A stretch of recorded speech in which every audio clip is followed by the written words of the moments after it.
Hello, hello, hello. Welcome, welcome, welcome. Had to hit record to get this going. All right, hold up. Let's do it like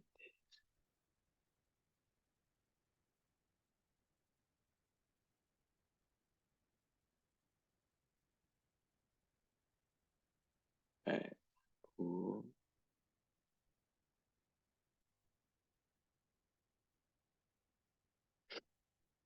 All right, share screen. Actually,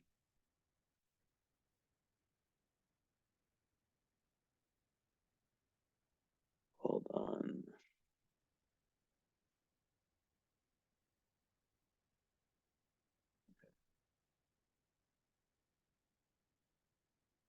Do this for a little bit. So, yeah, interesting, interesting, interesting, as I say. We got that North Node in Taurus. South Node in Scorpio with Pluto. Interesting. Saturn. 27. Okay. So me and you, that's probably why we, get along or, just have like a good connection. Um, we have opposite suns. So I'm well, you're 27-degree Virgo, I'm 28-degree Pisces, right? So essentially opposites, which is very, very cool. Lots of yeah, people with that type of energy can be very good friends and almost kind of complete each other, Because like you to me would be you would represent because like at the end of the day you're trying to balance out this Pisces Virgo axis, right? And every Pisces, every Virgo is trying to do that. So, what that means ultimately is the balance between being, you know, dreamy and all that stuff, all that Pisces shit, um, allowing yourself to kind of let go and yeah, just dream, you know, that's it. Um, but sometimes Pisces lack that Virgo, that Virgo-ness of understanding, okay, if I have these goals, especially if it's like around service and around helping people, there's lots of steps that it takes. There's lots of consistency that's needed. Um, you can't be so naive and so over idealistic, right? And you think that that's more of a Pisces thing, but sometimes Virgos are like that too. So yeah, so yeah, Cancer rising sextiles your sun, with the moon in Sag with Uranus on it. So that's very interesting. Very similar theme to what I have. Interesting. So on one end there is a part of you that is very, one could say, domestic. Um, Cancer risings prefer not to shake things up too much. They like to really feel, the way that they kind of go through life and work in the world is through feeling out situations based on the emotional undercurrent. Hold on, grabbing something.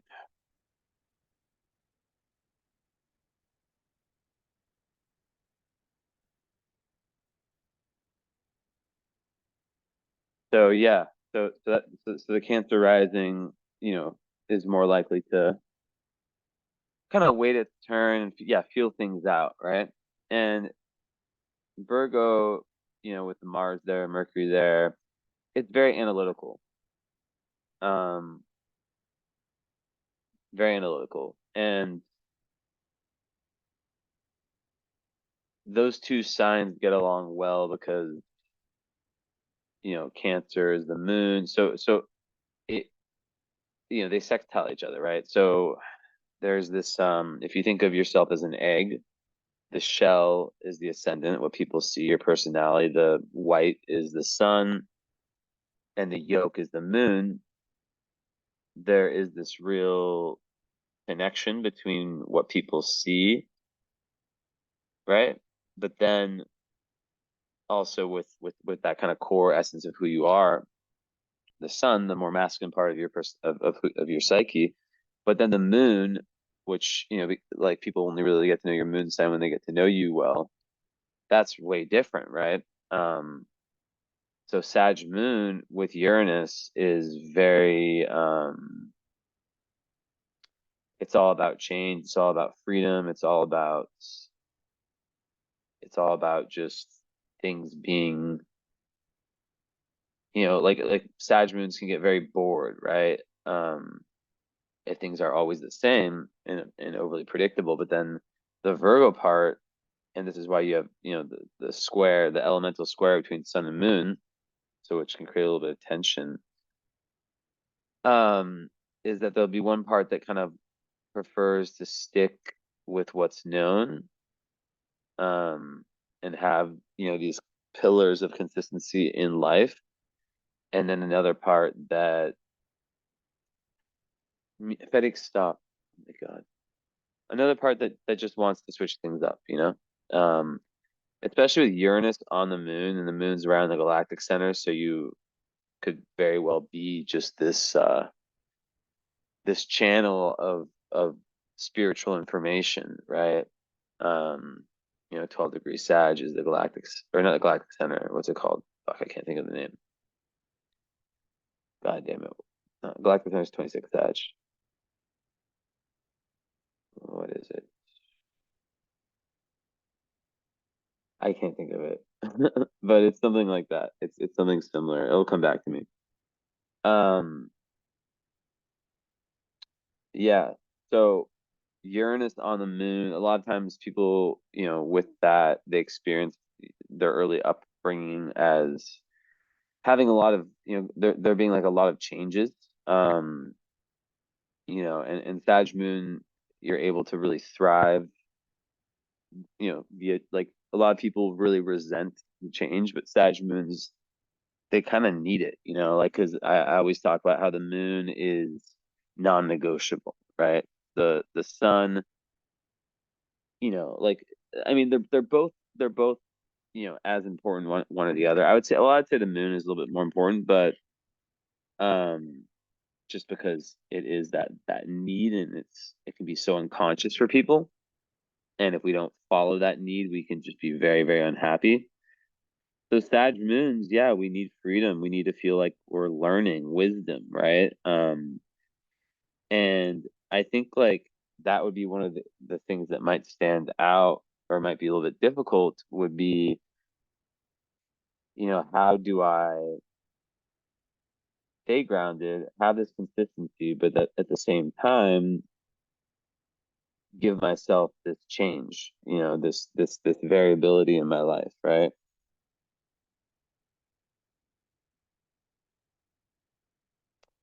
Um, so yeah, like a lot of times, like, so Uranus with Moon, yeah, a lot of times I see that with, like, it's not always divorced parents, but a lot of times, like, the mother was experienced as quite independent, um, maybe sometimes a little bit unpredictable.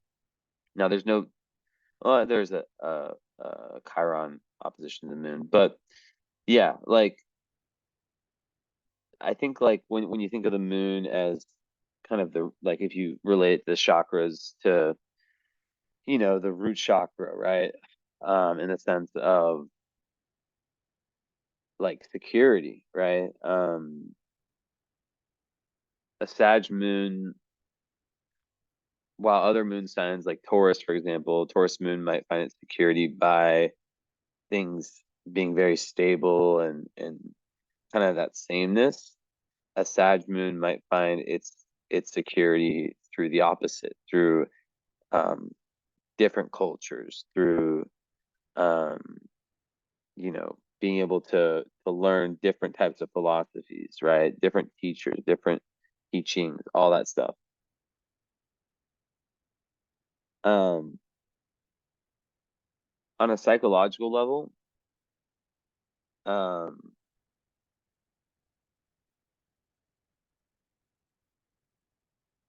I would say,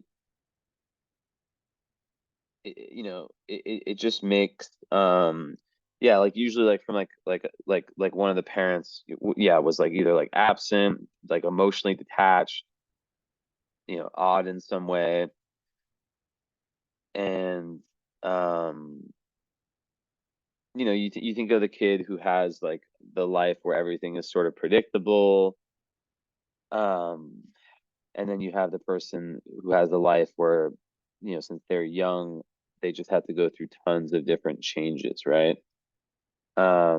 And as they get older, like a lot of moon Uranus people, like they have trouble staying in one place um for that long, even if it's in the same city.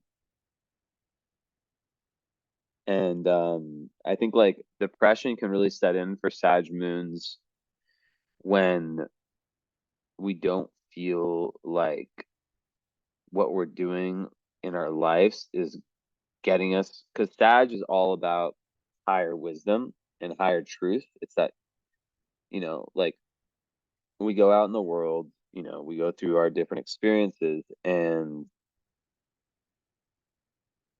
these lead us, right? So it's like the third house where your sun is, right? So your third house, Gemini, or its third house is Gemini, but your sun's there, your Mercury's there, your Mars is there. So you'd be someone who's very, very attentive to the day to day, very, very probably very talkative, very active mind, very observant, analytical. And it's kind of cool because you have this archetype of like the journalist, right? Like metaphorically, who collects the data from all different walks of life. And then the goal of the Sag moon is to take all that data and create guiding philosophies out of it, right? So a Sag moon can be depressed when it's kind of like locked in a situation where it doesn't feel like it can really thrive, like it can really grow, right? Um, and growth comes from change. Um,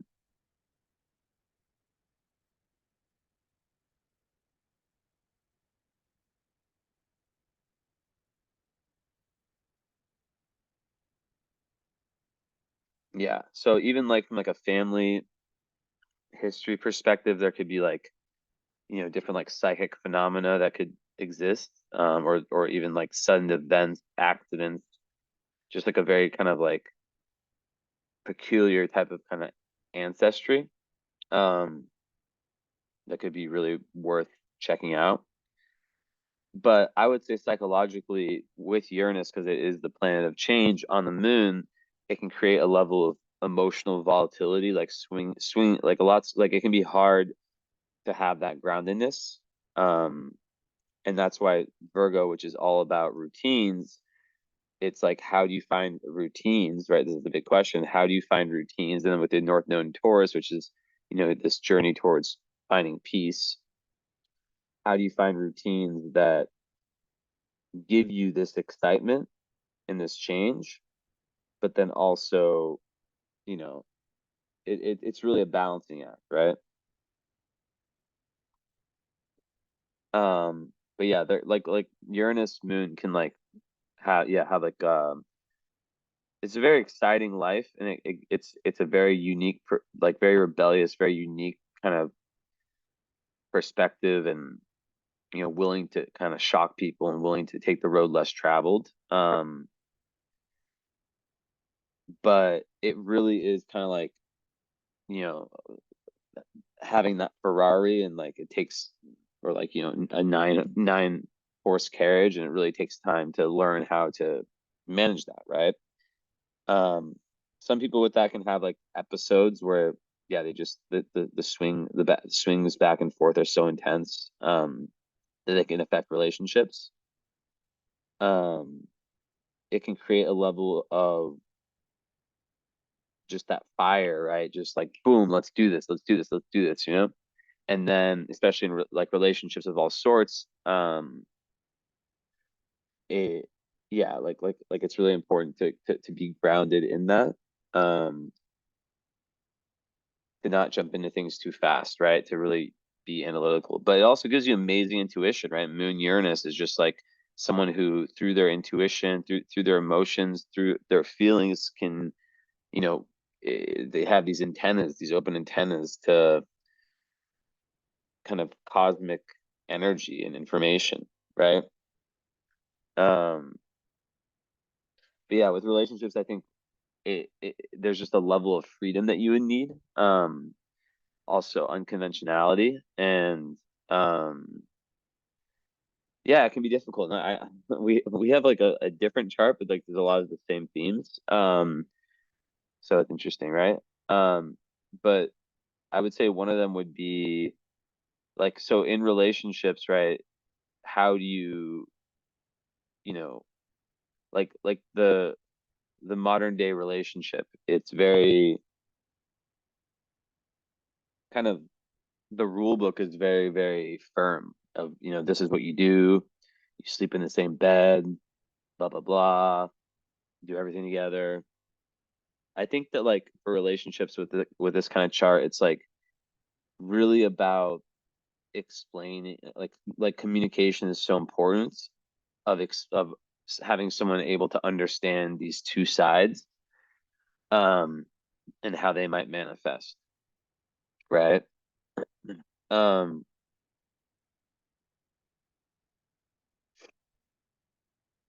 so also like the number 7 is big for this. There's a 7-year cycle, right?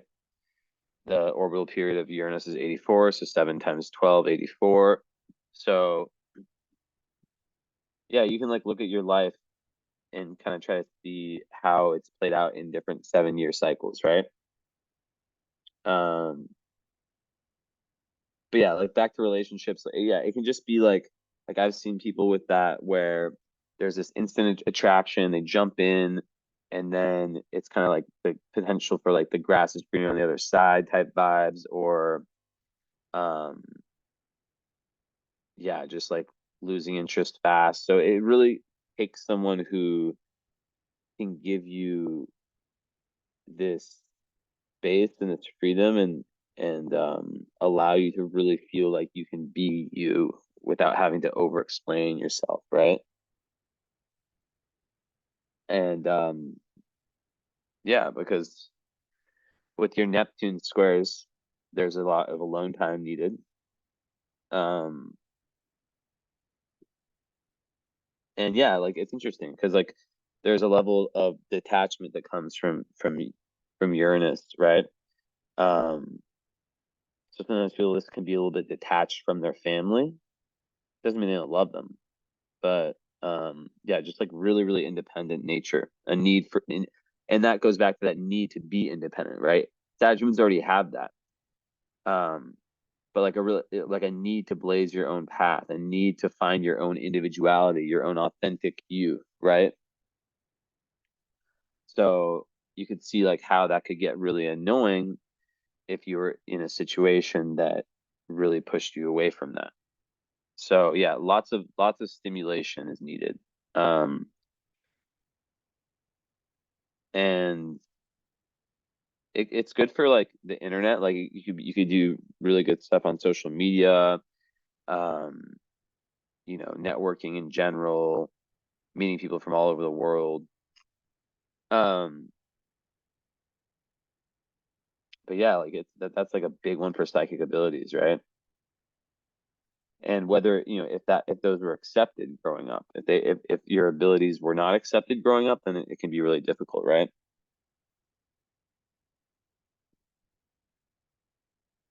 So Yeah, and like if you did have like a very um like religious or traditional family, like a lot of like what you bring to the table has been like demonized, right? Um, but yeah, so like I would say with that, there is that desire to kind of feel, very valued by your family and by your social circle, by your community. But then there can just be a lot of misunderstandings, right? Um,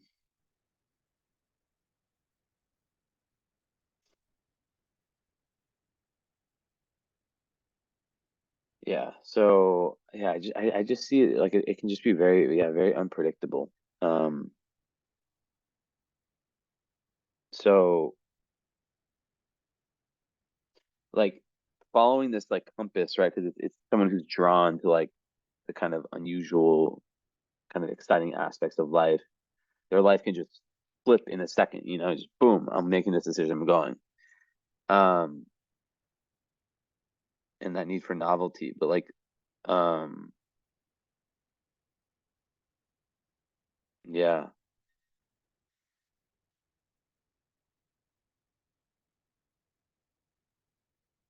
So I think like when we talk about like, everything, it's like that balance between like having those secure foundations and that freedom to experiment without restrictions, right?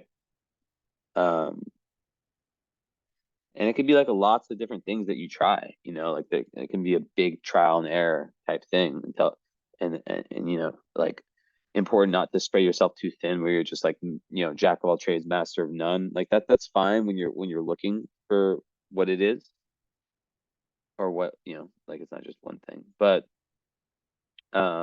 yeah, yeah.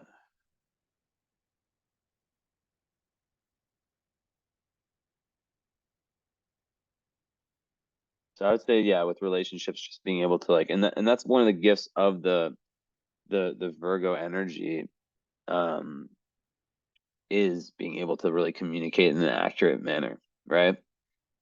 Um, but what I see when I see these types of things in a chart, I always think like a lot of times what happens is that, and it can be at different periods of the life, one of the sides wins, right? And what happens is that when we don't feed one of those sides, then we seek that out in someone else, right? Which isn't healthy. Um, but yeah, like third house Mercury, super, keen intellect, just very, very good at problem solving, finding patterns and whatnot. Mars there, it just, yeah, it really gives like this real drive to learn, this real drive to communicate, um, and lots of like independence in terms of like where you go intellectually, right? The kind of like a pioneering energy. Um, and yeah, like I think like obviously with the sun,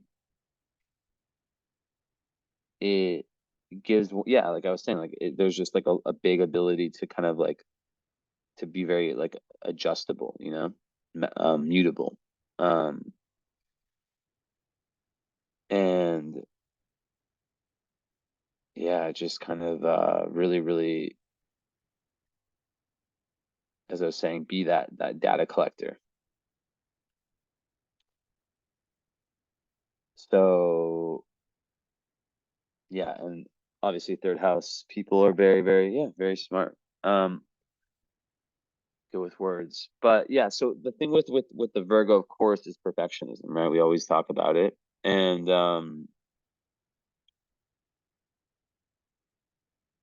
I always say like people who have like a good amount of Virgo, it's like they are their worst enemy in the sense that the only thing stopping them is them, right? And their perspective of who they are and how great they are.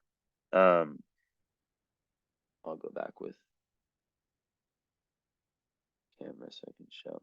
So a lot of times, like the Virgos, like people like Virgo, they'll see themselves as here and other people as here, when really it's the opposite. They're here, other people are here. Not to be hierarchical, but like, yeah.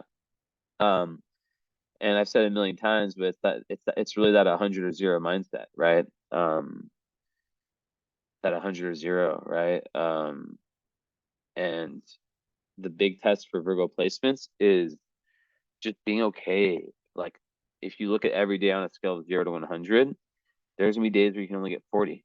There's gonna be days, and it's like, how do you during those days, because like a lot of times Virgos, and I don't think you're like this at all, right? High degree Virgo. But they can be, very, very busy bees and nervous and neurotic and all that shit, right? Um, I'm saying this with my mom as a Virgo, my best friend is a double Virgo, right? But yeah, there can be this level of judging themselves and others around them too critically, because Virgo sees everything, right? So like they notice every little thing, and when especially if they've had this kind of like these messages growing up from family,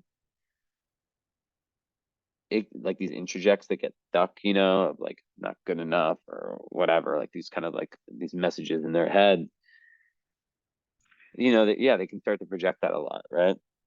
I've talked about Mars and Virgo a lot as, more in male charts being difficult, in my experience, but just how there can be like kind of like a flow killing aspect to it. But like the healing is, and it's all of your chart is service, right?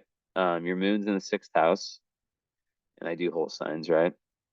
So, you by finding like work that kind of gives back to humanity, which, Uranus with the moon is all about that, right?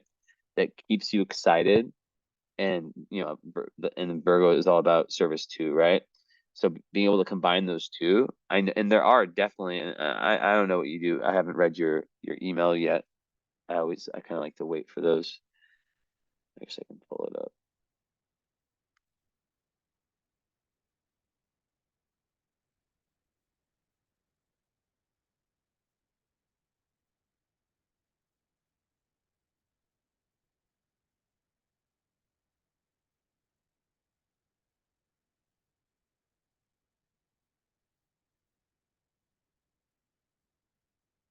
Okay, so trying to take the courage to leap into voice acting. I feel like I'll be a healer slash teacher eventually one day. I'm single. I have Pluto hanging out in the zone. Sometimes rise low, and I think I have realized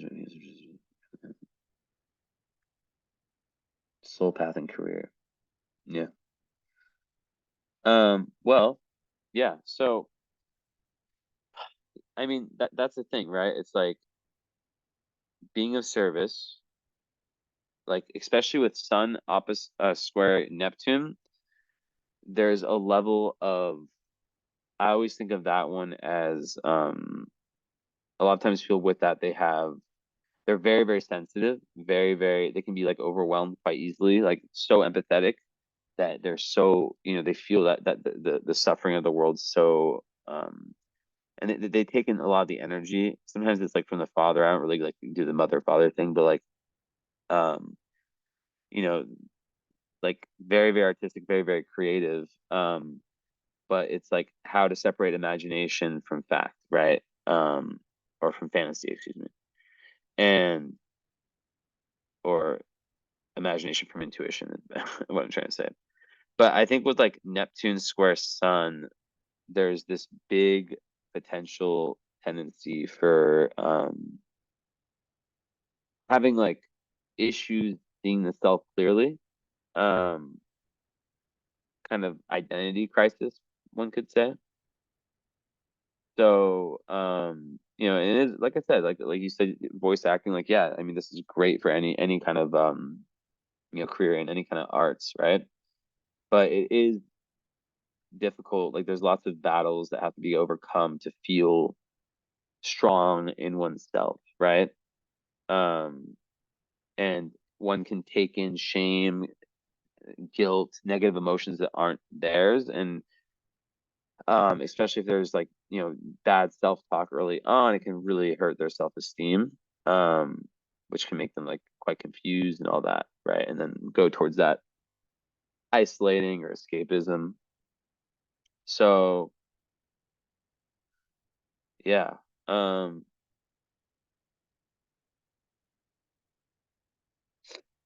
I think with that one, it really is, it does create a lot of empathy and a lot of drive to really want to like help the oppressed and do things, and be that healer, right? Um, because there's a lot of battles, trials, and tribulations that you have to go through, that you've had to go through to get to where you're at, right? Um, but I would say like with like the key to Neptune difficulties is um spirituality, God, service, right? And having like a set of values that you subscribe to. So when you're making your decisions, when things are coming up, it's like you're basing them off of that, right? It's like a you know,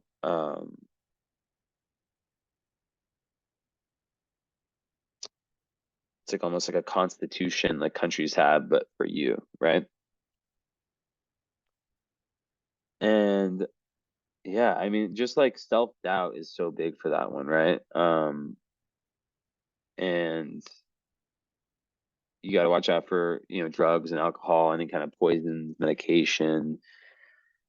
But what I tell everyone that has, the Neptune aspects is film yourself, do what I do. Like you just make videos, and Neptune rules cameras, and you don't have to show anyone. You can just do like a little vlog, or you're just talking about yourself. And I started saying it like maybe a year ago or so, and the feedback I've gotten is pretty remarkable for people who have actually done it. It really, really helps. So yeah,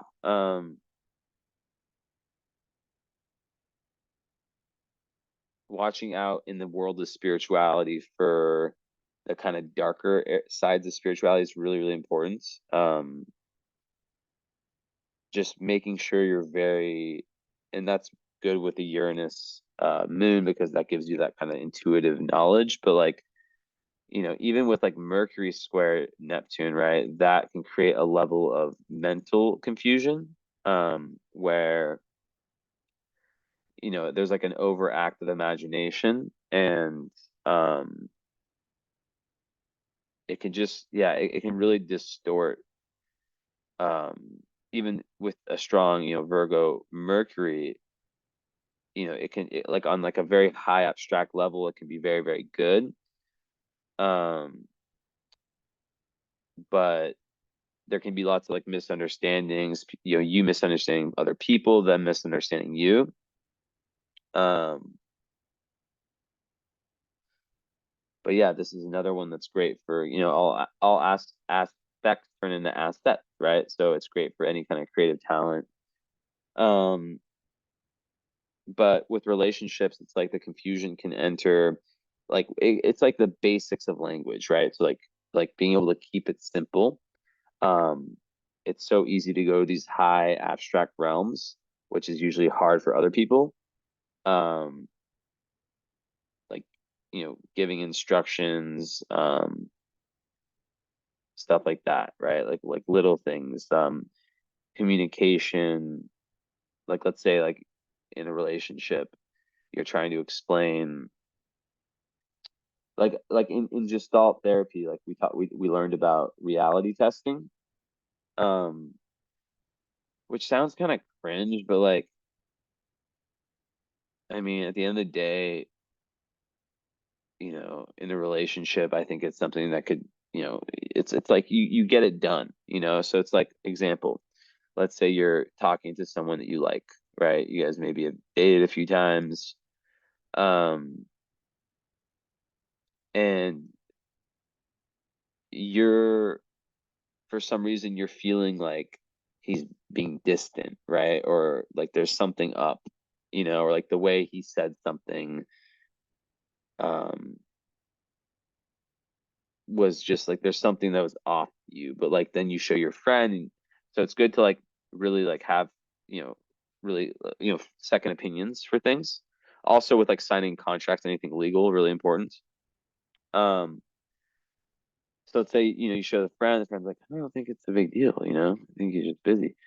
So, and I guess, yeah, it could come off as needy, but like at the same time, if it's something that matters, a relationship that matters, reality testing would be being like, hey, I have this tendency to, you don't have to shit on yourself, I don't know how you'd word it, but like basically, you know, I think X, Y, and Z, or I'm getting like that's kind of what I'm feeling.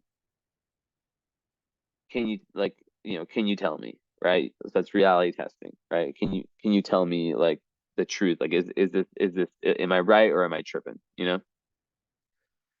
So yeah. Also, I would say like Mercury square Neptune can be very sensitive to criticism, and Sun square Neptune also. Um, and there can be like these insecurities, and kind of like it can make one, a little bit kind of, yeah, like, yeah, insecure about their way of speaking or their way of thinking and their ideas and whatnot, which could be very, very, common with, that moon Uranus, right? It's like the alien placement. Um, so like the shadow of this is someone who just kind of isolates and hides from the world. Which, yes, there's a balance of like alone time, and of course it's very, very important to have strong boundaries, don't get me wrong. But yeah, the shadow would be like kind of like the ascendant Cancer, the crab crawling into the shell and not being willing to trust, right? Or even self-sabotaging, because there's that fear of being hurt.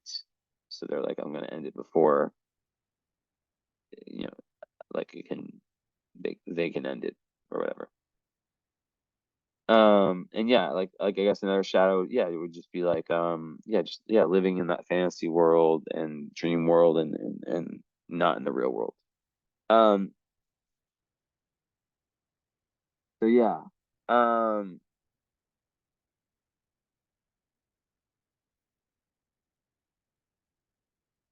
yeah, I think going back to the moon, like just such a nonconformist, like it's to the point where it's like if you're pushed to conform in any way, like there will be that, you know, it just won't work, like, and that's why I think, being your own boss is probably better. Like, I mean, at the same time, Virgo does like that consistency and can be a very good employee, but I mean, there'd be nothing worse than having a bad boss.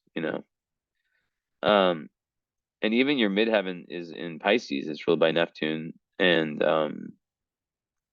midheaven in Pisces people can definitely have like a lot, like they want to have compassion in their career, like a lot of healers have that.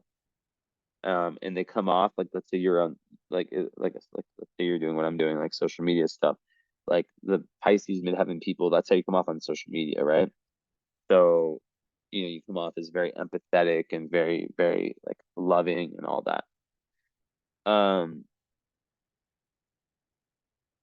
and it's all about, yeah, kind of like dissolving yourself into something bigger, something more meaningful, and just like following your dreams in terms of you know your career. But it is a mutable midheaven, so it creates someone who has lots of different passions, right? um so yeah, it really is like being of service, right? um yeah. And I think another part is just like learning to like trust the universe with your dharma and going with the flow, and knowing that, like, you know with money, for example, there's the spiritual aspect of money, right? So the more that you do that's like, like from a metaphysical standpoint, good, knowing that like you'll be taken care of, right, by the universe. It really is about that trust.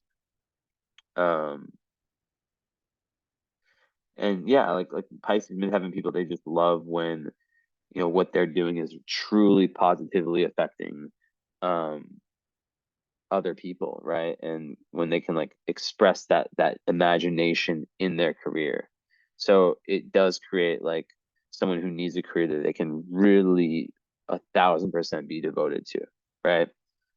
And yeah, there can be different career changes because it's mutable.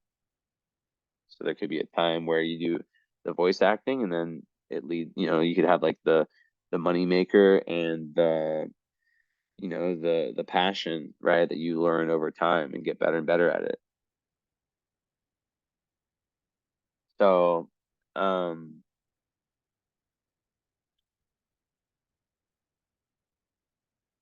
yeah.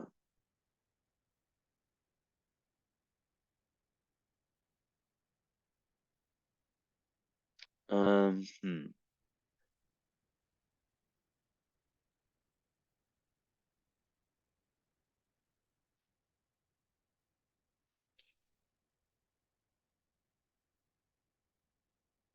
Let's see something.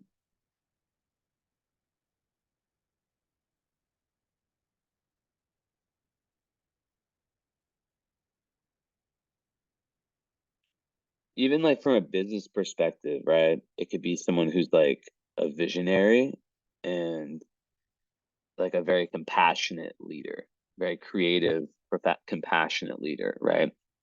Um, but yeah, I think like for you having that emotional investment in what you're doing is going to give you that turbo power, right? Um, so yeah, like it'd be hard for you to do something that you don't genuinely believe in, you know? Like if like a job that has no meaning, like it would be very difficult for you. You'll feel that kind of like just going in circles, that shit. Um, and also, yeah, like freedom, right? It's Pisces freedom, right? So any kind of rigid rules are not going to work well for you. Um, and yeah, like so many healers are doing are Pisces midheavens, so many. Um, like whether it's doctors or just anyone that the words empathy, support, compassion, like those words, imagination, inspiration, like those words feature, right? And Pisces obviously is connected like the collective unconscious, right? So feeling like what you're doing is helping in that way, right? Lots of artists have it. Um, so because like that's like where they're able to like express themselves. But like even like Einstein had it, right? So like you could think of him as a scientist or an artist, but he's a scientist, right? So yeah, but another thing about it is that so if we connect like the Neptune squares, right? Those need to be resolved, right? Through kind of the balancing of your life, um, and really coming to terms. So I think that like for you, if there's people in your life that let's say that you have family members that are really toxic, you might have like or like friends, old friends or all that, like you have to have like space in your life and strong boundaries because you can be very affected by like for example, let's say someone has like a little snide remark about you, right? Like that can affect you a lot. You're very sensitive. Um, so like having other people around you who and yeah, like it could be, people through the internet, and I mean not only, but like, people who you can connect with who truly believe that anything is possible and share like a similar worldview as you is very important.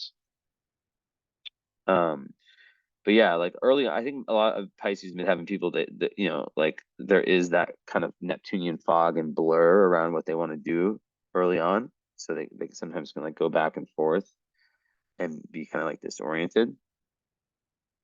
So yeah, um, yeah, like I said, they tend to change careers a lot. Um, and sometimes they just go with the flow, and just it is just about changing until they find that thing that really, really sticks. Um, yeah. So let me think.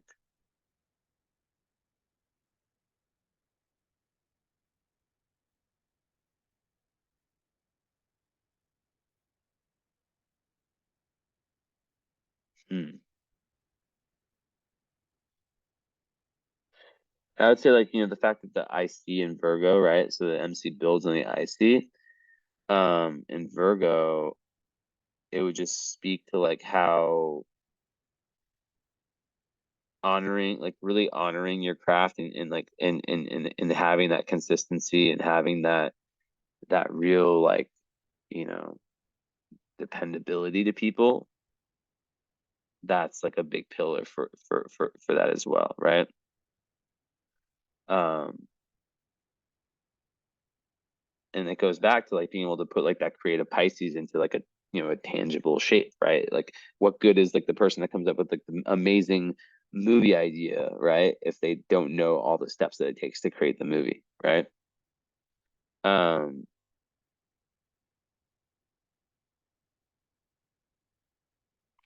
a lot of times I see Virgo people they were surrounded by hardworking people growing up, like their family. And usually they had to like, do quite a bit of work growing up too. There could have been like one parent, especially with all the Virgo, that was like, quite demanding, perfect, kind of demanding that perfectionism, which could be difficult for, the Virgo. And yeah, it can like the battle is like, yeah, like growing up is like is what I was saying earlier. It's like struggling with like feeling inadequate, um, overly self-critical of the self, super, super cognizant of the ways in which one is not perfect. So just learning to have unconditional love for yourself, learning to, look at yourself on the days that you're not killing it and just laugh, having that sense of humor. Yeah. Um,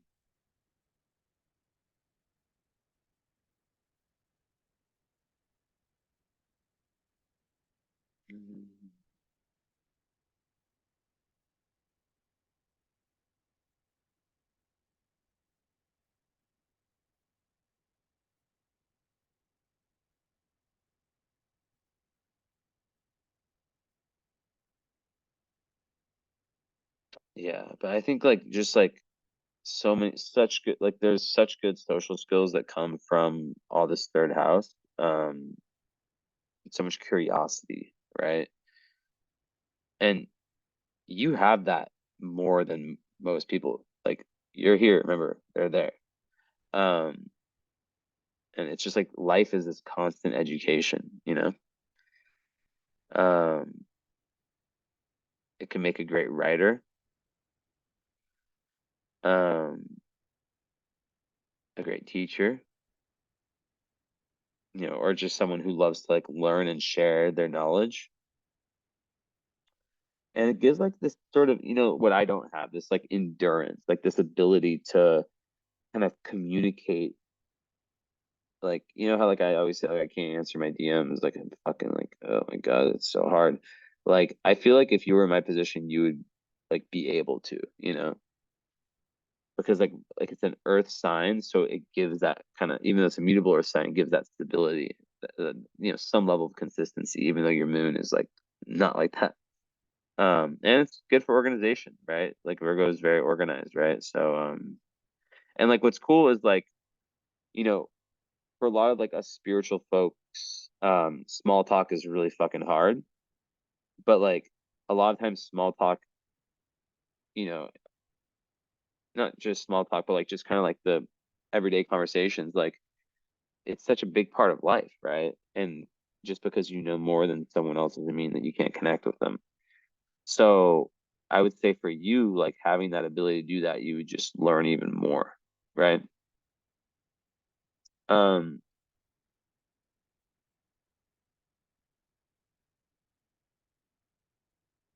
hmm.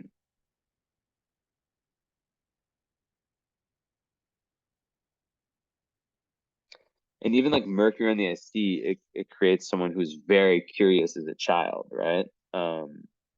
Probably like always like asking like so many questions to the adults around you, and just yeah, just wanting to explore. And usually, yeah, usually is a pretty active, stimulating kind of family life. Um, and yeah, like it could be like that you develop like lots of pastimes in your own home, right? Or even like working from home. It's possible, right? Um, so yeah, let's see. But I think one of the things about Virgo too is that um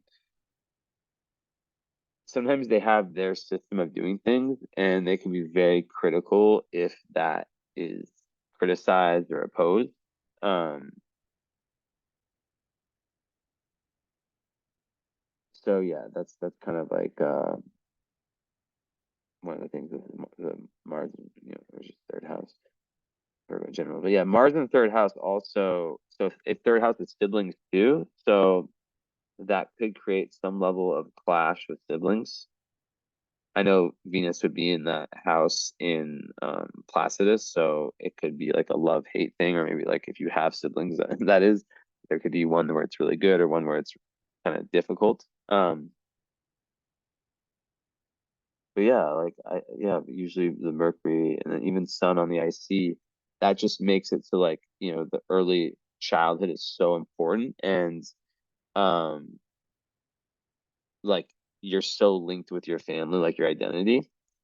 Um So usually like the father, like in this case, son, father, right? It's not always the case, like played like a big role in your life. And because like yeah, the Neptune square sometimes that can create a father, sometimes that, here one day, gone the next, or just like some level of confusion around him. Um, so yeah. But people with this, like it's like yeah, like their early life, their kind of how they came up and whatnot is so so important. And um if there is, you know, like undealt with, because it's on the IC, so it opposes the midheaven, right? So if there are aspects of, some of these the sun, sun square Neptune undealt with, it will have an effect on your career, right? So yeah. And this goes back to that balance between your Sag side and your Virgo side, because this is also Virgo on the on the IC, so it's like really really mixing with Cancer, right? So it's like Virgo Cancer versus Sag, and a sun on the IC usually creates like a very private homebody type person, right? So you have what I have, right? It's like this balance of being like a fucking homebody, and then just being like, fuck this. Like, I need something new. I need so like it could be like within your own home that you seek out these different activities, or finding like work environments that feel like home, right? That could be really important too. Um, yeah, just like really, really needing like a safe, like, and even if you do have like a strong professional life where you have an office, all that, like you need that safe haven. You need that place that feels so like cocoon, that you can go back to, and it's your place, and it's just like cats and whatever, whatever you're into. Um, yeah. So it can be really difficult when there's difficult aspects to the sun and the moon, and the sun is on the IC because there's such love and such connection with family. But sometimes with that, there can be like this feeling of misunderstood, being misunderstood, black sheep. Now, also a Cancer rising is very charming, and they come off even if they're not in um you know like even the people that aren't in your family, you come off as familial. Like I always say this, like Kanye, right? He's a Cancer rising with like Pisces moon and Gemini sun, and you look at him. Obviously, say what you want about what he's done, um, but he has this very lovable face. You know what I mean? Like this, just very like trustworthy. That's kind of like Cancer rising, but also very like the moon rules your chart. So like really paying attention to the lunar cycles, maybe journaling around like how different um you know this, like for me, for example, the moon Scorpio fucks me up, right? So just like following that, tracking that can be really important. And the more that you turn into turn like dyslexic at this point. The more that you like attune to your like what am I trying to say? Like basically you're able to learn a lot about you um by tuning into your emotions, your feelings, your somatic stuff. And also like there will be, Virgo is psychosomatic, right? So there will be a big connection between any kind of like physical ailments or issues and emotions, right? Um, and just like always following like your intuition, right? And your instincts. And that's kind of how you kind of guide yourself through life, right? And yeah, of course, like having boundaries is so important because sometimes people will take the sweet Cancer rising Virgos for granted, and yeah. Um, so yeah, obviously like a sixth house moon, as I said, like that's like the whole, I mean, that's even more Virgo, like, just like the kind of daily routine, the health, emotional, physical, mental, spiritual, all that stuff. And this is actually really interesting. So sixth house moon is actually a difficult placement because sixth house moon people, regardless of their moon sign, they feel their emotions. Sixth house is every day. So they feel their emotions every day, right? It's like a constant thing. That's why it's so important to have these um, you know, this routine that works for you, right? Um,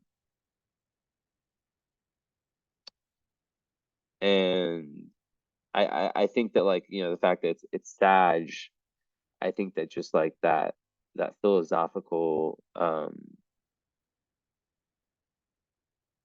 you know, like learning, right, is so important in growing, growing your worldview, growing your understanding of what is, where do we come from, what are we doing, where are we going, right?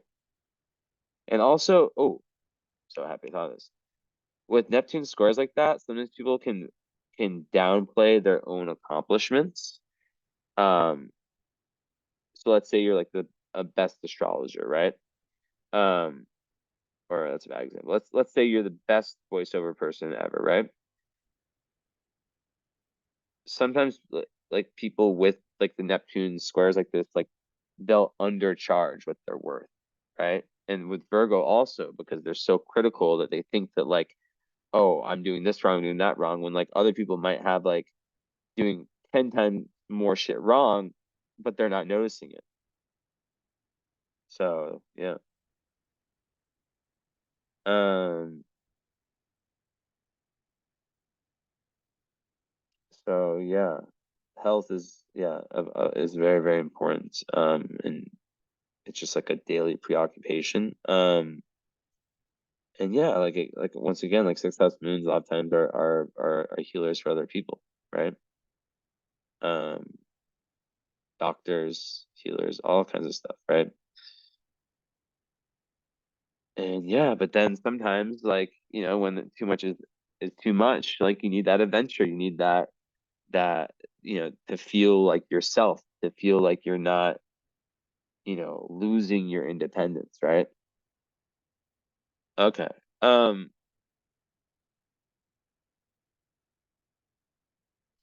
so North Node, we haven't really touched on that.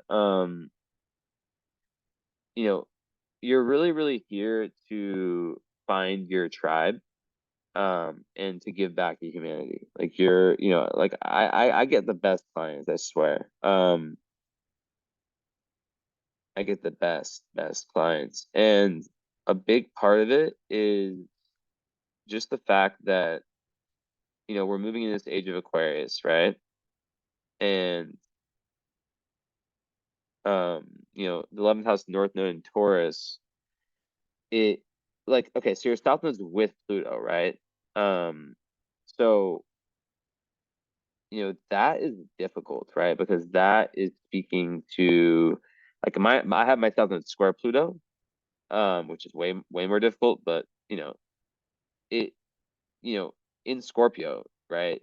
It A lot of times South Node Scorpio people have had like some fucking hard past lives, and they're here at North Node in Taurus to get grounded, root chakra, grounded, secure in the body, in nature, to really feel this, like, be present, and not have the past life trauma hold you back, right? Um, so yeah, you came in this life understanding like the darker side of reality and of what humans and just you know are capable of, right?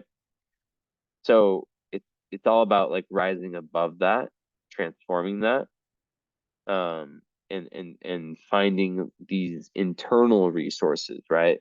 Sometimes the South Node in Scorpio, there's too much of a dependence on um other people, other systems, even something like astrology that gives symbolic power, right?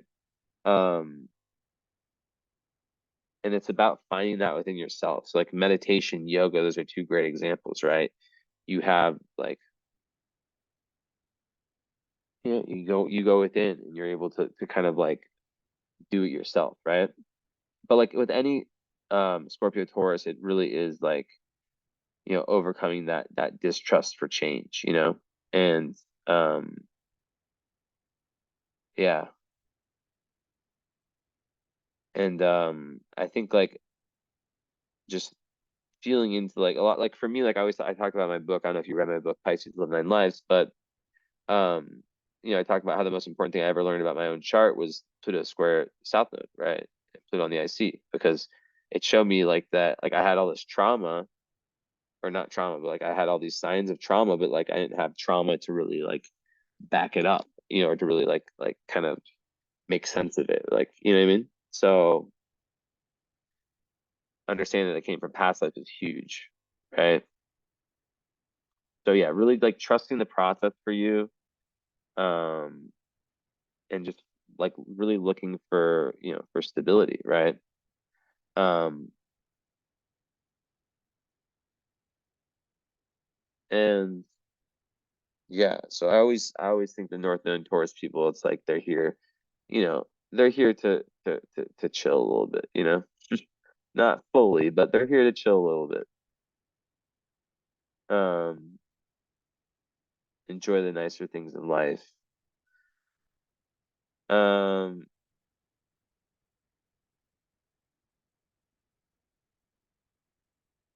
so yeah, I think like, yeah, just like yeah, like really finding your peace and home in the physical world, right? And it goes with your moon sign, right? Because it's like also like, aside from the values, it's like, you know relying on, it's like self-reliance, right? And your own rules, not rules of other people, right? um and it goes exactly with the development of self-esteem and stability, right? So this is like so like in sync with what I've been saying, right? With like the Neptune stuff. So a lot of people with this, they have like some kind of like traumatic issues or changes early in life, and like different crises, and like it just becomes very hard to trust, right? But like the first person to trust is yourself, right? um so like that's one of the big things with North Node Taurus is learning to trust the self, and and like have that like Taurian like persistence, and I'm gonna get there, that yeah consistency, persistence. So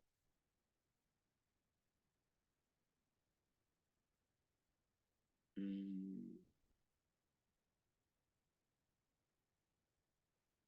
I mean like yeah, I just feel like the Scorpio with Pluto South Node, just that's saying that you have come in this life with past life trauma, right? um and usually people with that don't have very chilled childhoods, um whether it's like in my case, having been betrayed in the past life, abused, lied to, manipulated, whatever, right? So yeah, it's also Taurus is about boundaries. So it's like, how can you build, 11th house is like it's like the tribe you choose, and the causes you choose, the mission you choose. So how can you kick out the things, the people, the situations that aren't helping that, and have this like, because energetically you want to have space in your life, right? You don't want to have your life completely filled. So it takes some, sometimes it's tough, right? Um, so yeah, what else can I say?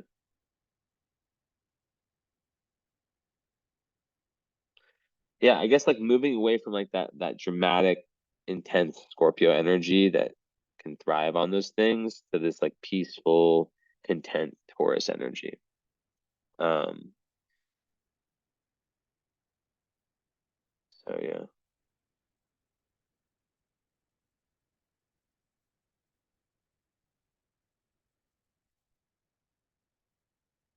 just finding that value within, and that's how I would kind of put it. So what house would it be in? So probably, yeah, is it probably, yeah, I mean, it's 11th house regardless. 3.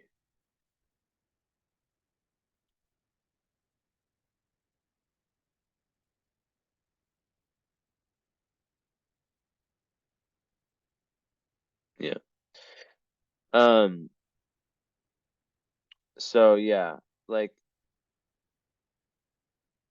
in the 11th, obviously, yeah, like I said before,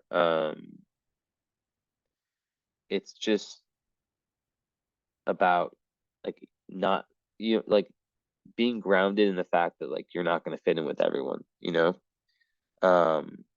and you want to be, it's like about, becoming like part of something bigger than yourself, right? um and um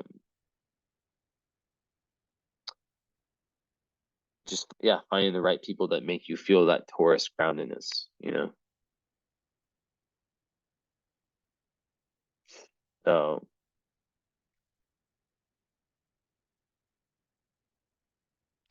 and I would say the fifth house South Node people, like they shine in like a creative, individualistic sense.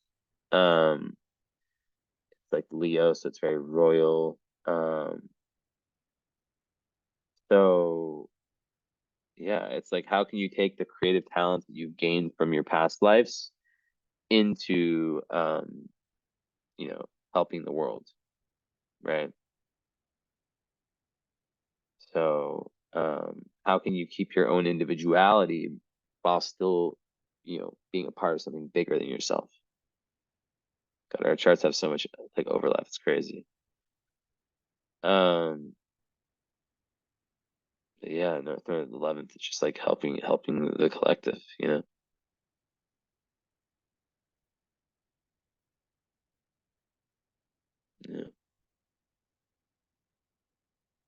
helping other people kind of like see the strength and the creativity and the like helping them find their authentic individuality. That's a big one, right? Um,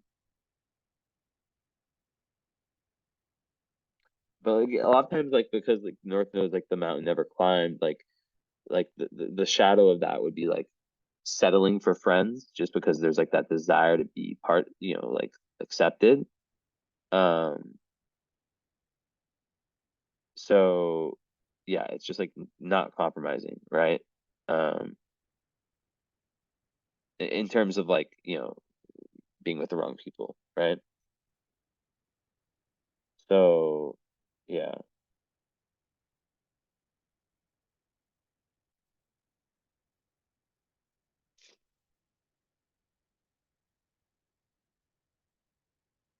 Mm-hmm.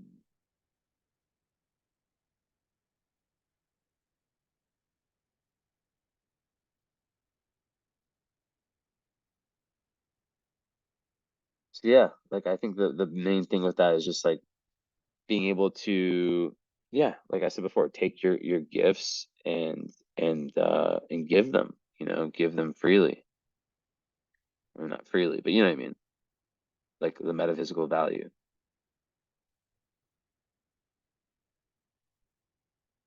All right. So anyways, so yeah, with love, obviously, so yeah, Venus and Leo, second house Venus is quite good for money, right? Uh and it's actually a good one for self-esteem, come to think of it. Um and just manifestation in general. And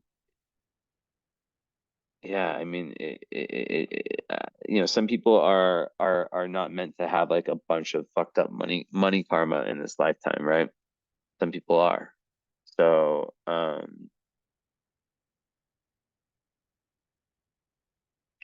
yeah, it's a really good place to have it. But watching out not to like overwork for material success, because it does make someone like really like the finer things in life, right? So like it can be a little bit hedonistic. Um, but yeah, I mean, a lot of people with that they'll do something in the arts, make their money in the arts, right? Second house earning. Um, but yeah, it can make someone like attract in like a very effortless manner, right? And yeah, get lucky in love, lucky with money, right? Um, so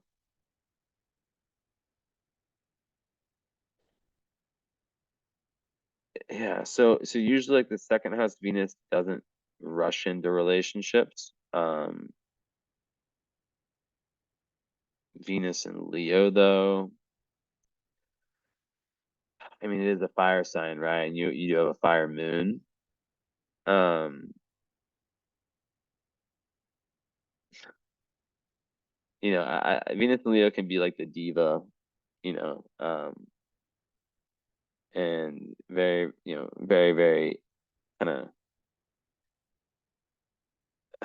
yeah, like a strong presence, and they want the best, and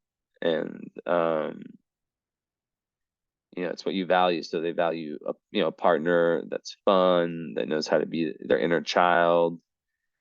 Um, and a lot of times they love like grand gestures. Um, and it's very romantic, very romantic. Very romantic.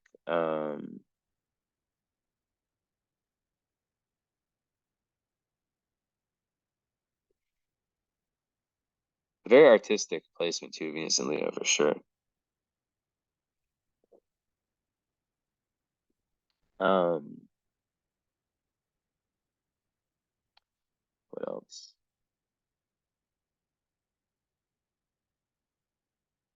Yeah, they love compliments. They love to be loved, and they're very and they love to love, and they have this gregarious energy, you know. Um, but yeah, even with second house Venus and Leo, it can make status quite important to someone with that placement. Um,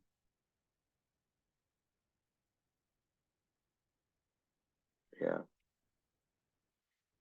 Um, let me look at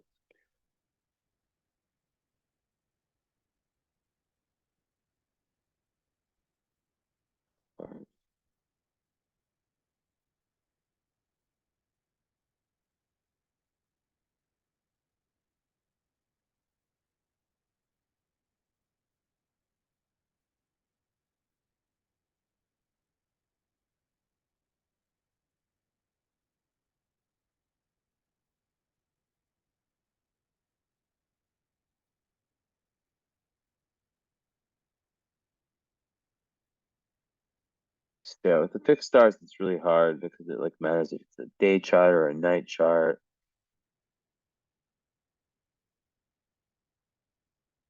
Venus is it works better at night. Um, but yeah, you know about Venus Regulus, like it can create yeah disappointments in love. Um, but the fact that you're born at night would be better.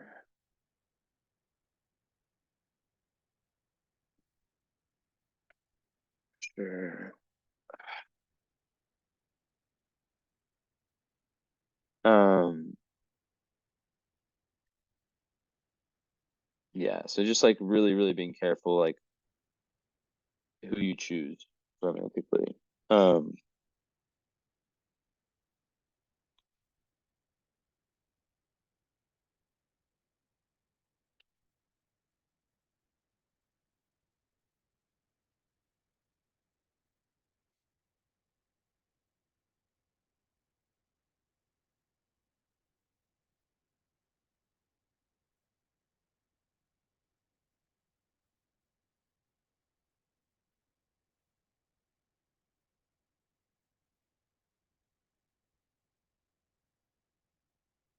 it's weird that it doesn't talk about.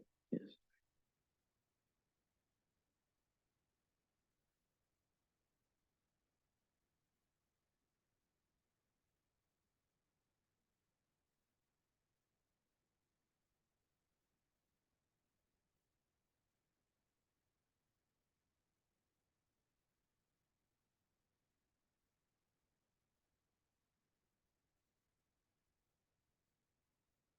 Where's that?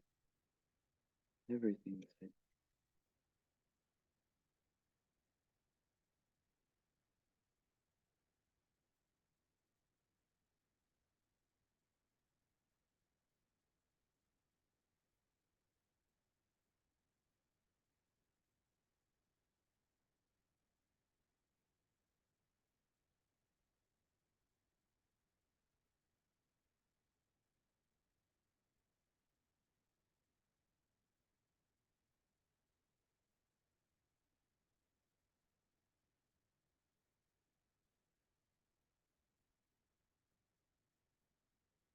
Huh.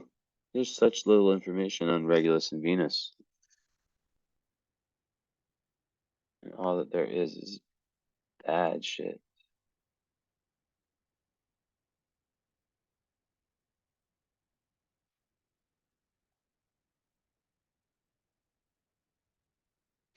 Why is it believed that Venus conjunct Regulus brings struggles and unhappiness in love life? This doesn't match up since Regulus is the star of luck and success and Venus is a benefic planet. That's what I was thinking. Robson, while influential, was pretty old school and given to these types of blanket pronouncements. Any aspect from a planet or axis will have significantly more effect on how you use your Venus function than good old Regulus. Before that, and yeah, and also your Venus isn't that close to Regulus. Like it's far enough away to like where it's not gonna like be crazy, crazy, right? So I wouldn't give too much to that, right? Come to think of it. Yeah. Yeah. I mean, it's far enough away. It's a 2749, so yeah, like that's far enough away. Okay. Um, so another really good indicator of intelligence, Mercury sextile Saturn, that just is yeah, very good for learning and for combining Saturn, which is memory, and Mercury, which is the brain, right? A very organized approach to any of that. And then Venus with Mars, even though they're in different signs. Sometimes in love, it can be a little bit like too much energy, right? With that one, like it's very charming, kind of like passionate, all that stuff, assertive. Um, but there can be like, yeah, also like really, really high expectations. And that's another thing with Virgo, right? Like where they can be like disappointed, like really high expectations, expect perfection in others. So the more that a Virgo gets away from that perfectionism in themselves, the more that they're able to in partners. And even having Neptune in your whole sign seventh house, right? Which in the sixth house makes perfect sense too. I'll talk about both. That's kind of like the rose-colored glasses in love type vibe, right? Where it's like you know, just mixed with some other placements. Yeah, you need to take things slow, and things are not always what they seem. They can create, yeah, disappointments, and just that search for that perfection in intimate relationships, right? And the disillusionment with the imperfect, everyone's imperfect, right? But also like really wanting like spiritual um relationships. And then if you think about this think about in the sixth house with Uranus sixth house, um, that is um interesting, right? Because I have that, and a lot of people I know who have that, like they can't work normal jobs. Like they feel this sense of like existential dread, right? When they're going through their 9 to 5 and there's no meaning to it, right? With Neptune there, and they can just get really depressed and just have like it can be so hard to be motivated. Um, like it makes you really seek that spirituality in your day-to-day life. And then with Uranus, that makes you really want freedom. You want to have like a very authentic kind of individualistic, different type of like day-to-day life. And then also your routine. So you know how late I go to bed, right? Um, that's the very and like I eat once a day, like those are like your day-to-day habits. So it's like for you, it's like about finding the thing that works for you and it gives you that emotional nourishment, but then knowing that it's not necessarily having to match up with everyone else's. It's what works for you. Like I know a lot of people go crazy with my schedule. Okay. So yeah, Juno is in Libra in the fourth, so your ideal mate is how I look at Juno. I think Juno and Libra people, they just want someone, who is where there's lots of peace and beauty and kind of fairness and just balance and romance and kind of just calmness in the relationship, right? Peace, peace, peace, peace. And being able to like kind of see the beauty in each other, right? A very, very healing relationship. Um, and then like fourth house, it's just like, wanting someone that also can kind of like value home and family and care about the home. Juno Libra caring about the beauty of the home is probably so important. Um, and yeah, just like relationships being like a very firm foundation in your life, right? Um,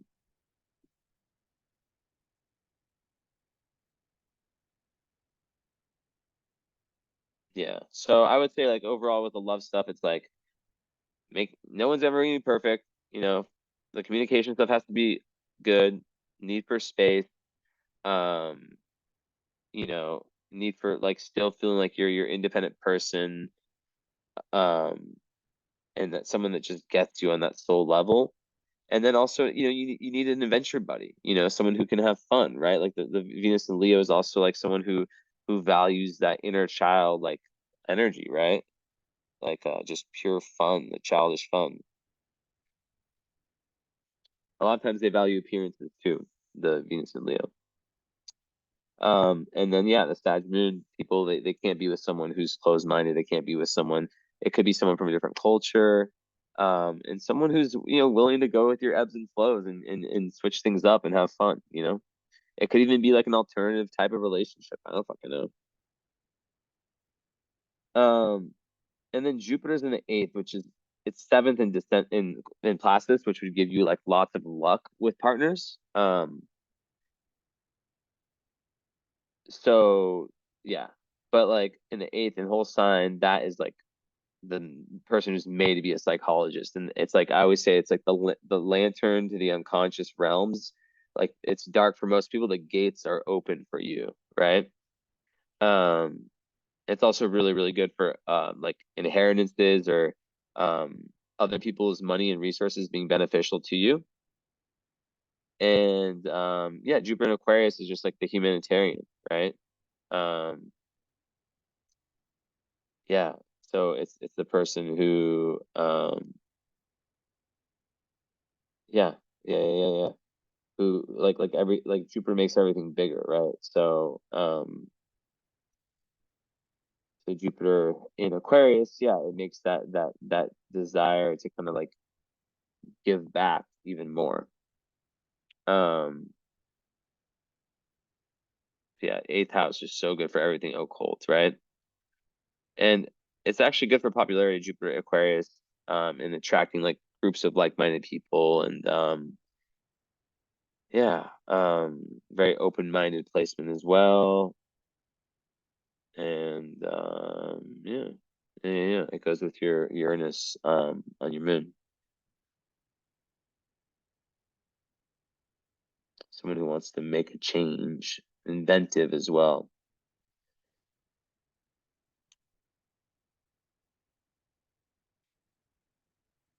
So,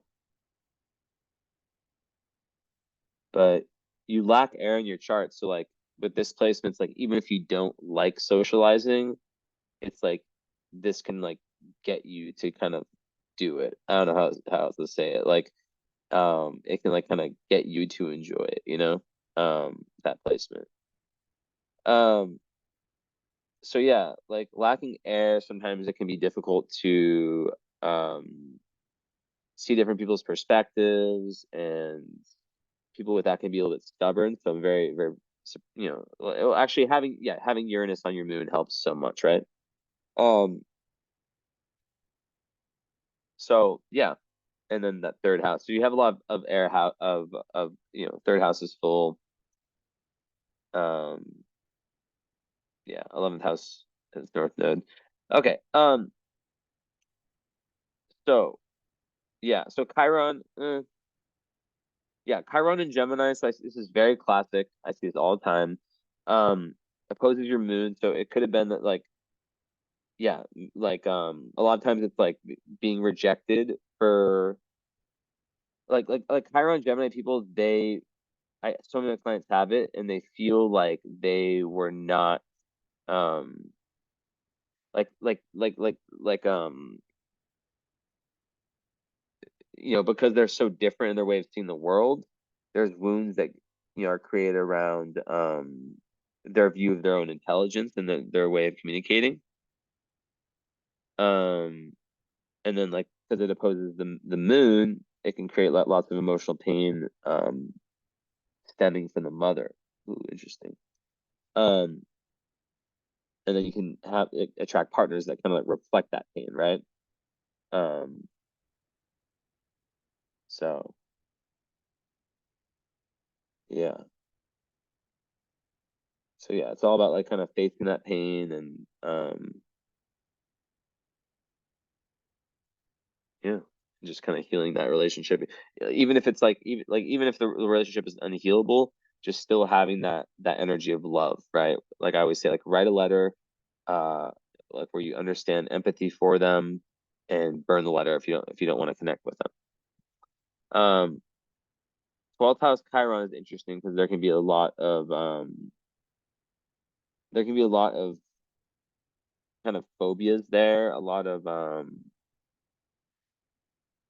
of like hidden fears and insecurities that's very deep in the unconscious.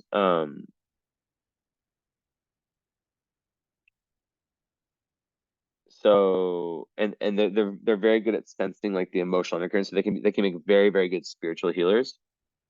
Um, so yeah,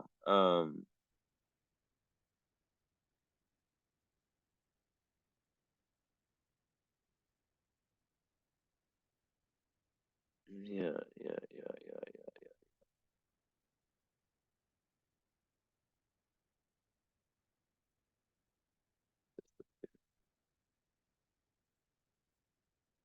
But yeah, I mean, it is one of those things where it's like the more spiritual you become, and the more you dive into that realm, um, the more you can start to kind of like heal some of these things. You know, it can be very very hard to access wounds, right? Um, yeah.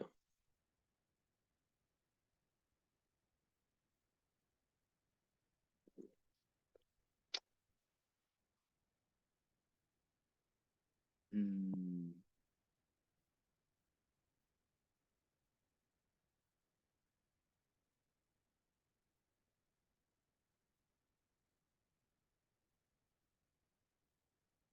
Sometimes people with that they have like issues with drugs or alcohol or substances of some sort, or just like escapism in general. So it really is like the spiritual path that is the healing there, right? Um,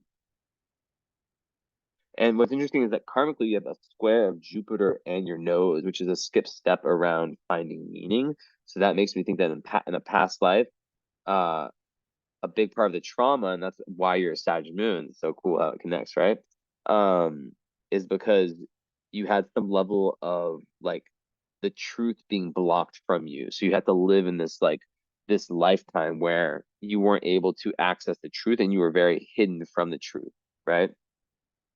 And perhaps you seek power, right? Because the low side of Scorpio can be like seeking power, right?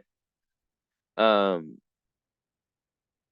so yeah, like here you're here to really really find that. That's why you're a Sag moon.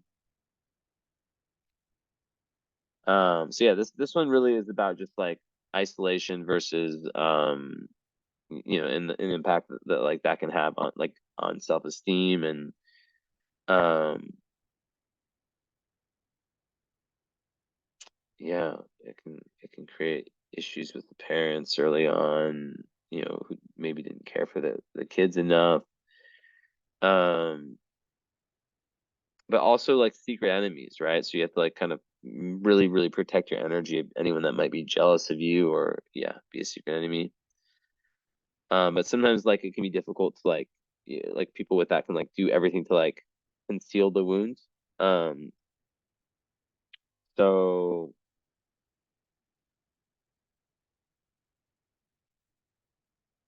yeah. Um,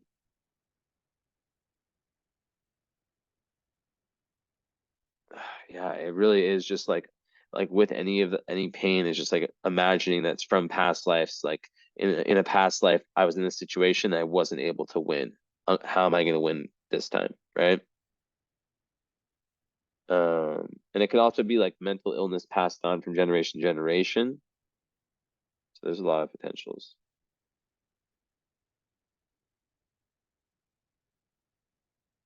And yeah, the healing is all the high Pisces, right?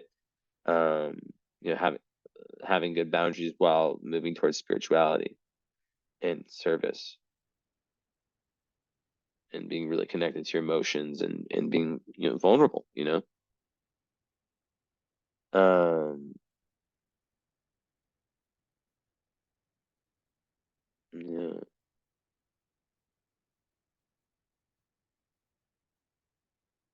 So I think the more that you can dive into the like the mysteries of life, the meaning of life, the better it is, right? So it does create like lots of self-reflection and lots of spiritual growth, and then that's why a lot of Chiron 12th house people, um, are able to really help other people, right? Um,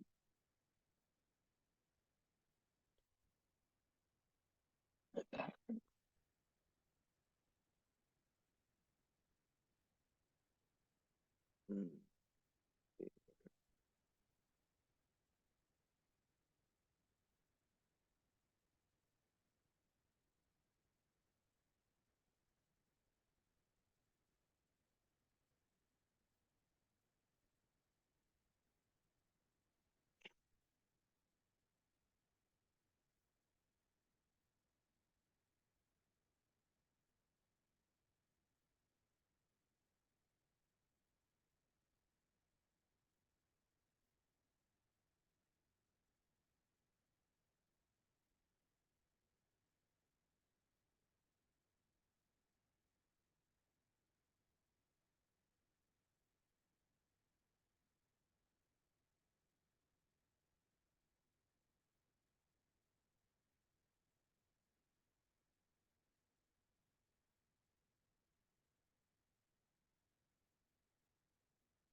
So I would say like a big thing in your chart is what you're already doing. Imagine not having any of this information that feeds your soul so much, this wisdom in past lives, and just being stuck, right? And now you have it all. And you love it, you know? So it's amazing. What's this?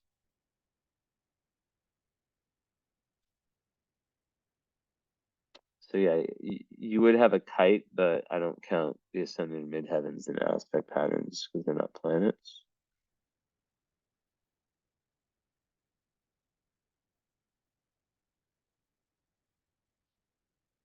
Okay.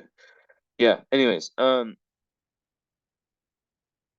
so Saturn is in so Pluto and Saturn the fifth. Saturn the fifth is difficult. It can make it like hard. So with the South Node there, it could be very likely that you have been there, done that with like being the creative artist, superstar from this life. You might feel a little bit blocked, especially if you're moving like when moving towards any type of like especially for the first 30 years, but like when moving towards anything that doesn't have that selflessness, that yeah. But like also your North is in Taurus, so you are here. Like there needs to be like a humanitarian vibe to what you're doing, right? But Saturn the fifth, it can really kind of make it like difficult to have fun and to let go and to let loose. A lot of times it's like, yeah, a lack of fun early in life. Where yeah, it just makes it kind of like difficult to like just let go.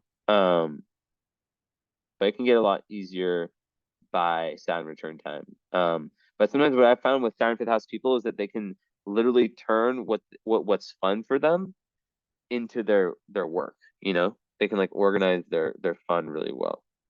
But then you are a Sag moon, so fuck that kind of like pushes it away. Like the most fun moon sign. Um, yeah. So also it can push kids towards after this the Saturn return or just like yeah just in general. Um, So yeah, I would say it's a difficult place to have it because yeah, it can make someone like yeah lack a little bit of like that spontaneous energy. But yeah, like I said, having a Sag moon helps us a lot. Um, yeah, yeah. So the more you can push yourself towards authentic self-expression, the more you can kind of and taking creative gambles on yourself, the better. And also like fifth house rules like the earliest like the start of romance, like the hookup, like the first date, whatever, first meeting. So Saturn there can kind of like make that part difficult, I guess, like the dating part. So yeah.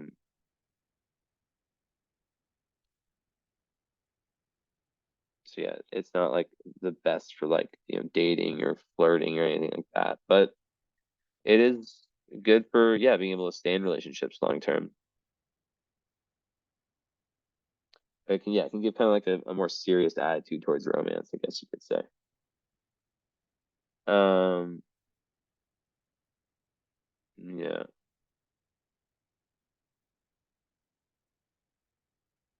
So then it's in Scorpio. So yeah, Saturn Scorpio, like a lot of the lessons are around sexuality. Um, and um, yeah, Saturn, Saturn in Scorpio, it can make like the first 30 years, it can make it difficult to like kind of connect with people also, like intimacy can be kind of difficult, like letting yourself in like these partnerships can be kind of difficult, the trust and all that, and yeah, um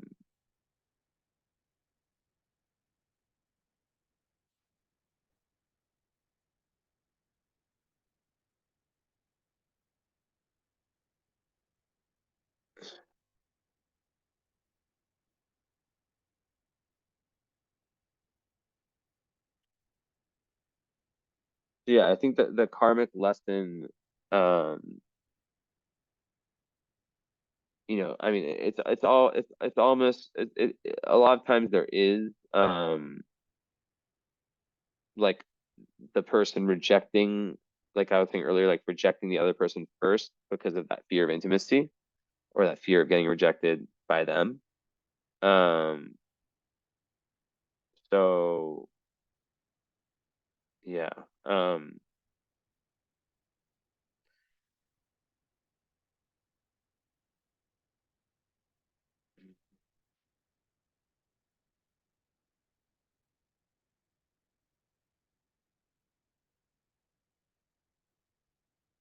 yeah, I'm trying to think.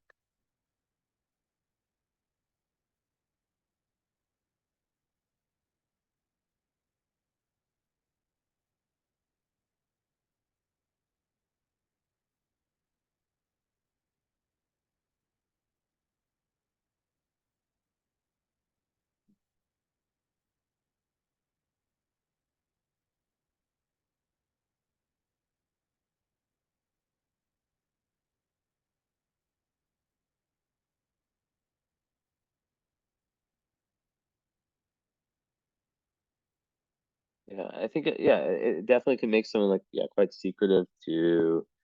Um, and I think, yeah, like it's like how do you trust, Um, but yeah, I think there can also be like a level of, like forgiveness can be difficult. Um,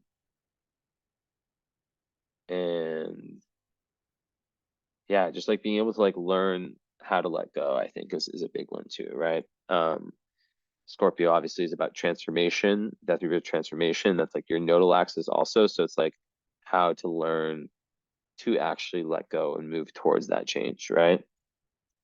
Um, and like also holding on to anger, right? So a lot of the psychosomatic stuff. Um, the Pluto in the fifth is very interesting. It is, yeah, it just gives like people with that, they come in this life and they feel like they have this like very big creative destiny. Um, but like Pluto, it's like about the soul, not the ego, right? The highest energy of Pluto. So it's like, once again, it goes to your North Node journey of like how can you be this creative person, this creative leader even, um, but not doing it for like the ego attention type stuff, validation, but really like, finding your own authentic self-expression. Also, Saturn is with Vesta, which is interesting. And that's a very strong leader, right? Um, so yeah. yeah, like Vestas like and Saturn are kind of like cousins, right? Um, but yeah, I think people with that can like really gain respect, um, of other people around them over time. Um, and just be very, very respected and kind of someone that can be counted on. And like I said, like your work, you can turn your fun into your work. You can monetize your fun. So Vertex is in Sag, so it's with your moon. So it's kind of just saying like your doorway to higher awareness is through your adventures, through your travels, through your learning, right? And then also sixth house through your service, through pets, right? So pets here, you could have a very deep relationship with pets. Sixth house with pets as well. Um, so yeah. Um, and just like foreign cultures can like really, really just like have this massive effect on you. And yeah, and then part of fortune is in Taurus. So and then Black Lilith is in Taurus too. So um I mean yeah, part of fortune in Taurus, that's kind of like your flow state. Um I would say that when it kind of goes with your north node. It's like when you're balanced, when you're grounded in your own body, you feel great, you that's your best. Um So yeah, um, like when you're grounded, and doing all that North Node stuff I talked about, like, um, that's when you're at your best, right? So it's just kind of like a double whammy with your North Node. Um, and just yeah, it's just like like Rome was not built in a day. Like this continuous kind of like growth in getting to where you want to get. Um, and yeah, that peace, right? And stability. And then 11th house, it's like yeah, with friends, um in humanitarianism. um so yeah, like anything that uplifts humanity. So yeah. um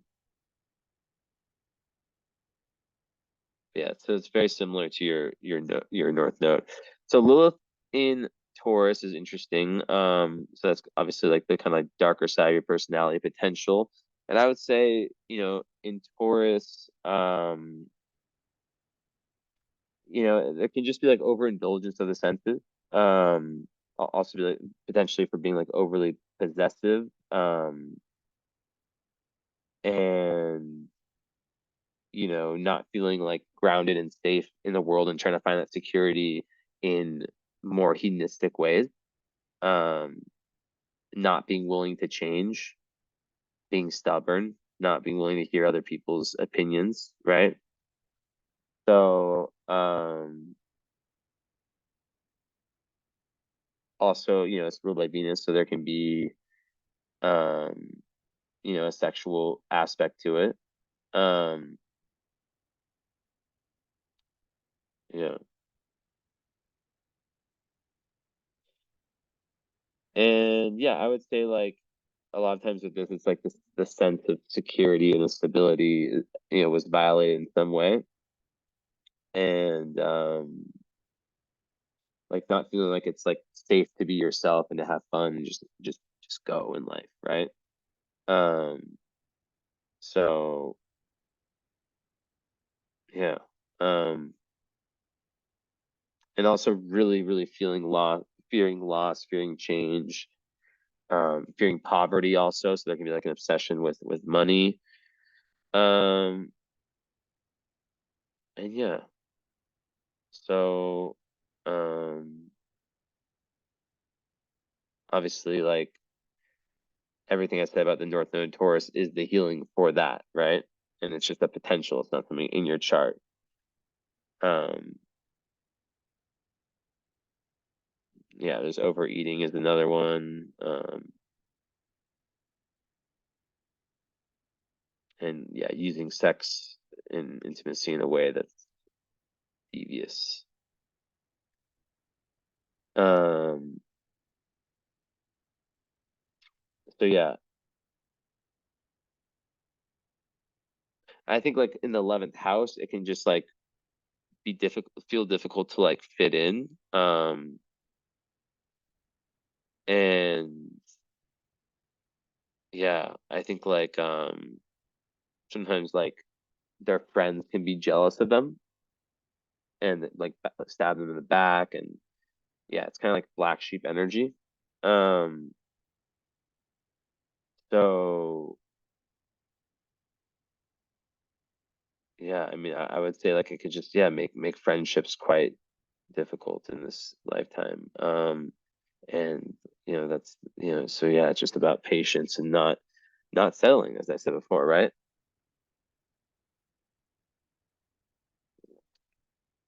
Um, because there's that deep craving, like North Node craving to belong to a community. Um, but then yeah, just people fucking you over.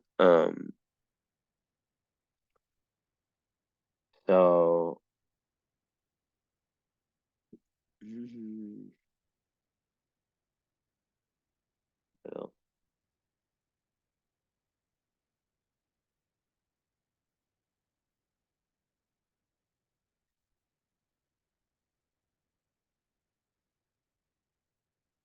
yeah, and it's not like there's not good friendships or good relationships. It's just like more a lot of times it's like the role that one has in groups.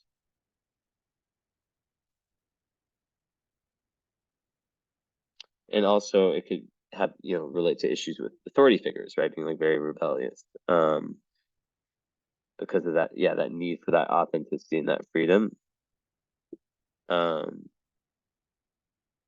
no one should tell you like what's important and you know like push their values onto you, right? And yeah, the lesson is to like accept yourself, love yourself, and just like yeah, detach from the opinions of other people. Fuck what they think, um so yeah, the fact that you have Jupiter in Aquarius makes this a lot easier, right? It actually like adds a lot of luck to this. And Black Moon, like I said, it's like you know you're worse, but you can make it. It's something that can be turned around and be made into something great. And it's with your North Node, right? So it's like it really is about turning that around completely. Um, so yeah, Pallas in the 12th in Gemini, that gives you like this real ability to understand and just like really open third eye, really open ability to see like kind of the collective unconscious and all that is, right? And like really have like a sense of like where the zeitgeist is at.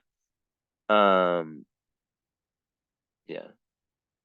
And then like Pals and Gemini, another really good one for intelligence, being able to grasp many concepts and yeah.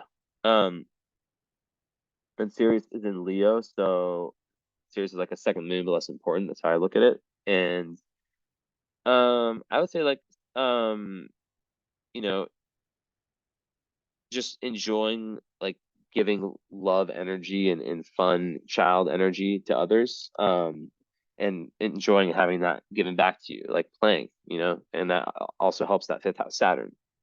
Um, and also being able to like encourage other people's creative talents, right? Which is something I was talking about earlier.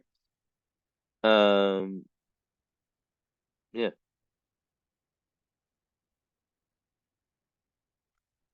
Okay.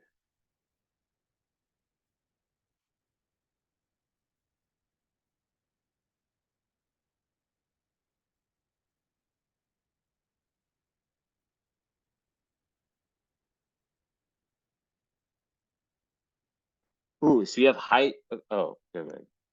No, yeah, you have Hydra on your Venus, so that is actually one of the stars of the astrologer. So, that one's right on your Venus, like exact. So that is dope. Yeah, in ancient astrology, that one is linked to that. Um,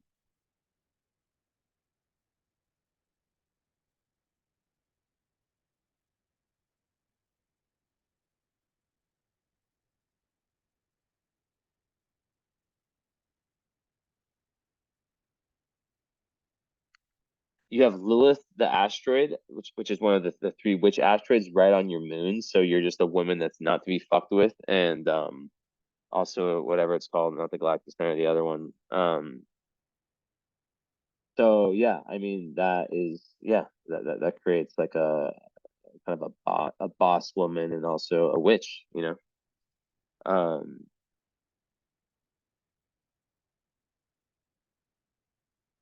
oh, you have so much astrology in your chart. So you have Urania, which is the asteroid of astrology, conjunct Jupiter, like 1 degree away. Wow. So like in Aquarius, it's not in astrology. So yeah, you could really benefit a lot from learning and being an astrologer. It could be part of the big picture. Who knows? And I teach astrology if you're ever interested. Okay, so you these ones are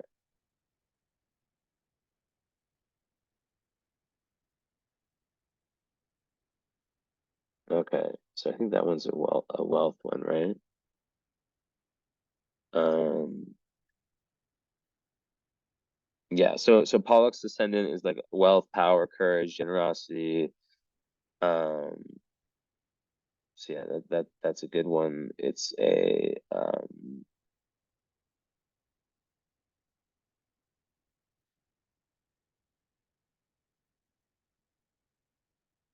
what?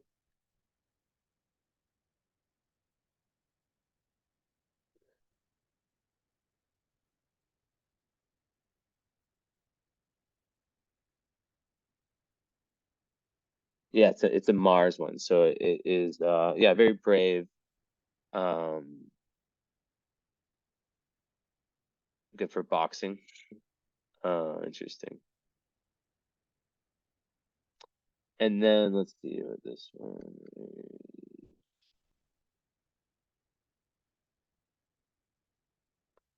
Ooh, so fixed star marked habits. Around your midheaven, it gives honors, riches, fortune. Um,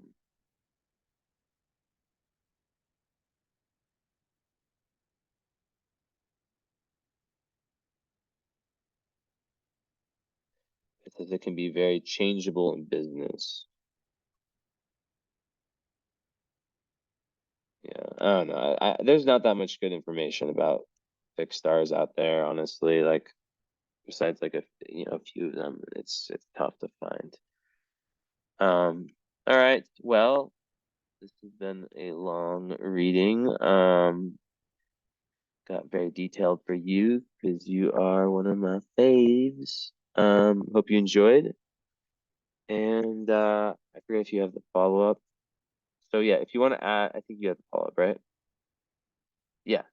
So if you want to add the current astrology, so the follow-up is an hour, take notes, it's led by you, or like, you kind of like go, like the direction we need to go. If you want to add that, I would be happy to do it for 260, which usually it's like way more. It's like the lowest I can offer. So instead of like just the 1 hour of of the follow up, which is all about this, the current astrology is 2 hours, pretty much 2 hours added to that, where we go over all your transits and progressions and everything that's going on now and kind of like year plus ahead. So let me know if you want to do that. My email is jesseannistonastrology at gmail.com. All right. Wow, 2 hours. All right. Thank you so much. Ciao.